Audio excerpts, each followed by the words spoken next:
I hope you're doing well today. I'm going to be going over the 3 key movements for building a lean, muscular physique as efficiently as possible. And as a bonus for you, giving you 2 sample exercises per movement. Okay, so I'm assuming that you already understand what it takes to have a good physique, right? You already understand that it's not about cardio, it's not about eating salads, because again, even if those things work, you actually commit to this for a long time, you spend a lot of time every single week, right? And you cut down, you're left with a skinny fat physique because you don't have any muscle there. There's no athletic frame. Lean muscle gives you that athletic frame underneath the layers. It stretches out the fat, so it requires less fat burning to get the same aesthetic. It protects your joints, and on top of that, it burns your fat 24/7 because muscles actually require energy. Those are the benefits of lean muscle building. You're here because you need to understand where to build that lean muscle. Okay, so to understand where to build that lean muscle, you need to analyze what is the athletic physique. Now, the athletic physique is characterized by one trait, this thing right here. It's called a V-taper. V-taper essentially means that your shoulders are farther apart than your hips, right? It basically shows athleticism strength.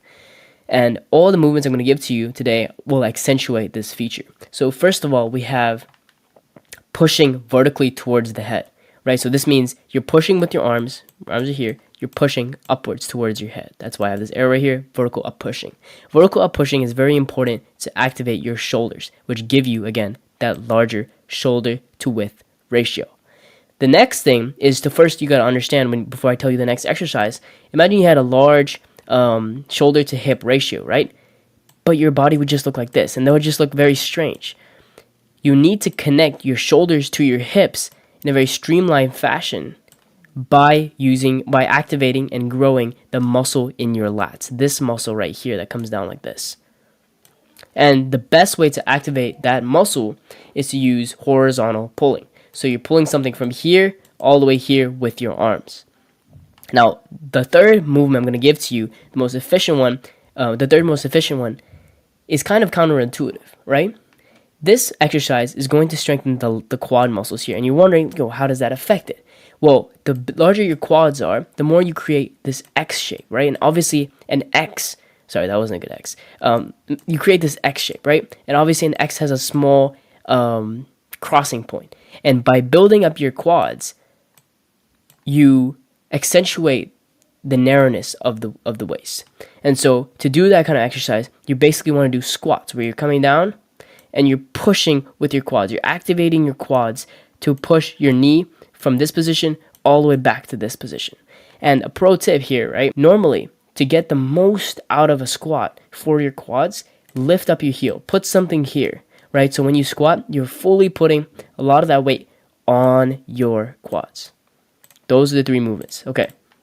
Now, why did I say movements and not exercise? A lot of people ask me about this, right? A lot of my clients always wonder, why don't you use exercise? Like, why do you talk in movements, right? And then give the exercises secondary. Okay, here's the thing, right? Your muscles don't know what they're doing. All they know is that they're doing a certain movement, right? All they know is that they're getting contracted. Okay, your muscles don't know what exercise you're doing. They don't know if your weight's over here, over there, right? For example, your muscles will not know the difference between let's say this is me, and I'm pushing someone away this way. They will not know the difference if I'm pushing someone away that way or I'm lifting away this way, as long as it's with the same force, same intensity. My muscles will not know. So think about it in movements, because movements are the most important thing. Exercises, you can just choose. Exercise is a specific, variation of a movement. Movements come first. Now, let's talk about the actual exercises that help you in these movements. So for vertical up pushing, in the gym, you're basically going to push weights above your head. Pretty self-explanatory, but basically you're going to either be standing or sitting, either one, but you're pushing weights above your head, pushing vertically, right? See, it's going towards your head. You can do the same thing with bodyweight exercises by pushing towards your head again, but now you're pushing towards the ground because your weight is above you, right? So it's still the same, the force is going to the same area, both here and here, but you're just changing the position of your body to not have to use a weight. In the same way, for horizontal pulling, you can use a row machine and pull horizontally towards you, or you can do inverted rows where you're under the thing that you're pulling and you just pull horizontally towards you, right? This is you're still perpendicular. And the more you lift your your anchor point for your legs, the harder the exercise will be.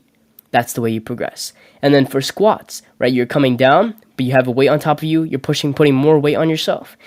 And in body weight training, what we like to do is actually have explosive training. So instead of just coming up and down slowly, you would explode. So for example, if this person was here, he would explode into this box jump to jump on top of the box. That is explosive. And I'll talk a little bit about that in a second. So these are three categories of movements: vertical up pushing movements, horizontal pulling movements, and squatting variations. Now, I work out from home, right? So all those exercises at the bottom, those are the ones I actually do. Again, right? I don't do these movements here. Now, how can I do those? Again, it's just about the movements. It's not, my muscles have no idea what I'm doing. And the reason I do it in this way is because it saves me a lot of time, right? There's multiple reasons, but the biggest reason is that it saves me a lot of time, right? My room, like this is my setup here. I use gymnastic rings, allows me to do any movement I want on the rings. Any part of my body I want to hit, I can hit.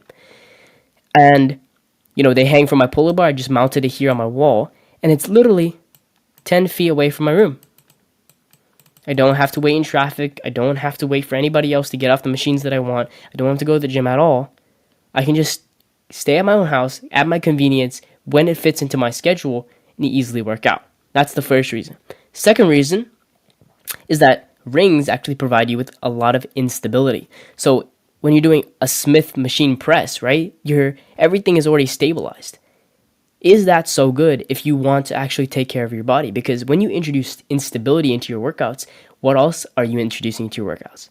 You are introducing your muscles needing to have to stabilize you, right? When you introduce instability, your muscles are going to have to stabilize you. So that means your stabilizer muscles are going to be activated, are going to get stronger, and are going to protect your joints later on when it matters. So that's why I do it. I think it's a more natural form of movement. Also, the reason why I do calisthenics is because you're using an explosive rate of force. What does that mean? Okay. So as I said before, I'm going to talk about this. So when you want to build muscle, you basically need to increase the force that you put on yourself. And a lot of people look at me and say, well, you can only do that with weight, right? But you have to understand, what is force? Now, force is actually equal to momentum divided by time, how fast your momentum is changing. But momentum is equal to mass times velocity over time.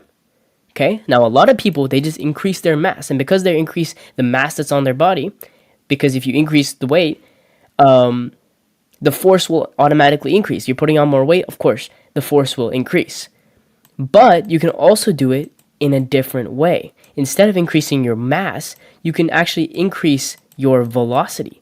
Now, if you increase your velocity, how fast you go down and how fast you come up, basically how explosive you are, again, it's going to increase the force that you put on your body. So even though you have not increased the mass, you will have increased the velocity, which will in turn increase the force, which is what matters when you are building muscle. On top of that, I think it's better to have that athleticism than to just be slow and even able to move a lot of weight. I think I prefer being quick and fast and explosive. That's why I do it. Okay.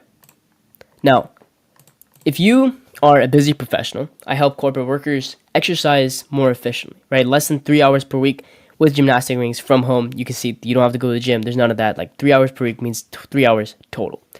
I basically help these people because I know it's difficult to kind of find time in your schedule to work out. Like there's a lot of people who just, they don't have the time. They feel too tired. It's too inconvenient. It's too out of the way.